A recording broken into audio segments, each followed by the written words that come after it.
Në prezantimin e projekt buxhetit për vitin 2026, Edi Rama deklaroi se shëndetësia do të ketë 1 miliard euro financime dhe se 15 milion euro shtesë do të shkojnë për pacientët e onkologjikut dhe barnat e reja, por mes rritjes së shifrave mungon sërish paketa për trajtimin e ishemisë cerebrale, trompozës, një nga shërbimet më jetike që shpëton qindra jetë në vit. Edhe këtë herë, qeveria ka lënë jashtë skemës publike të rimbursimit operacionet dhe trajtimet e trompozës, duke ruajtur monopolin e plotë të këtij shërbimi në Spitalin Amerikan, pronë e oligarkut të shëndetësisë Klodiana Llajbeu. Burime nga Ministria e Shëndetësisë konfirmojnë se ministria Evis Sala dhe drejtori i FSDKSH Arti Papajani kanë ndjekur të njëjtën linjë politike që nis nga koha e Ilir Beqas, të mos alokojnë fonde për rikthimin e trompozës në spitalet publike, duke ruajtur kontratën e heshtur me Spitalin Amerikan. Me këtë skem, çdo pacient që pëson goditje në tru detyrohet të shkojë në spitalin privat, ku trajtimi i menjëhershëm kushton 20-25.000 euro, të cilat duhet paguar brenda 6 orëve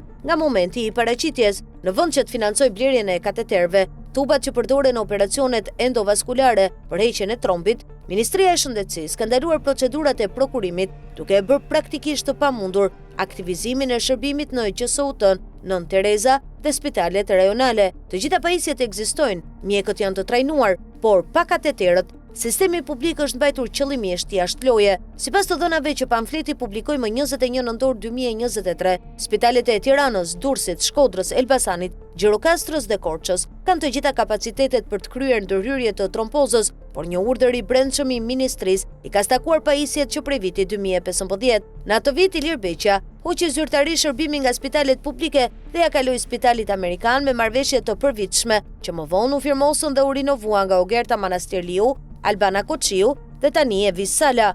Në vend të investimit në spitalet publike, buxheti i vitit 2026 parashikon fonde shtesë për kontrata koncesionare dhe për blerje barnash nga depot private, ndërkohë që pacientët me trompozë vazhdojnë të mbeten peng i monopolit të Llajbeut. Burime mjekësore llogarisin se Spitali Amerikan realizon rreth 400-500 ndërhyrje në vit, me fitim neto mbi 10 milion euro vetëm nga ky shërbim.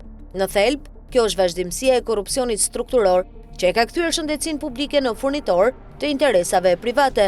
Në vend që të rikthejë një shërbim jetik në sistemin shtetëror, Rama e përdor buxhetin si mjet për të shpërblyer miqtë e tij oligark dhe për të ruajtur monopolin financiar të sektorit privat në shëndetësi. Nëse për onkologjik kushtojnë miliona euro për barna, për trompozën shteti nuk ka asnjë qindark. Nëse për propagandë Rama flet për shërbime falas, në realitet pacientët që nuk kanë 25.000 euro mbeten pa trajtim dhe humbasin jetën. Ky është bilanci i vërtetë i një qeverie që shpall reforma për shëndetësi falas, ndërsa i dorëzon çdo vit miliona euro oligarkut të saj të preferuar, Klodiana Llajbeu.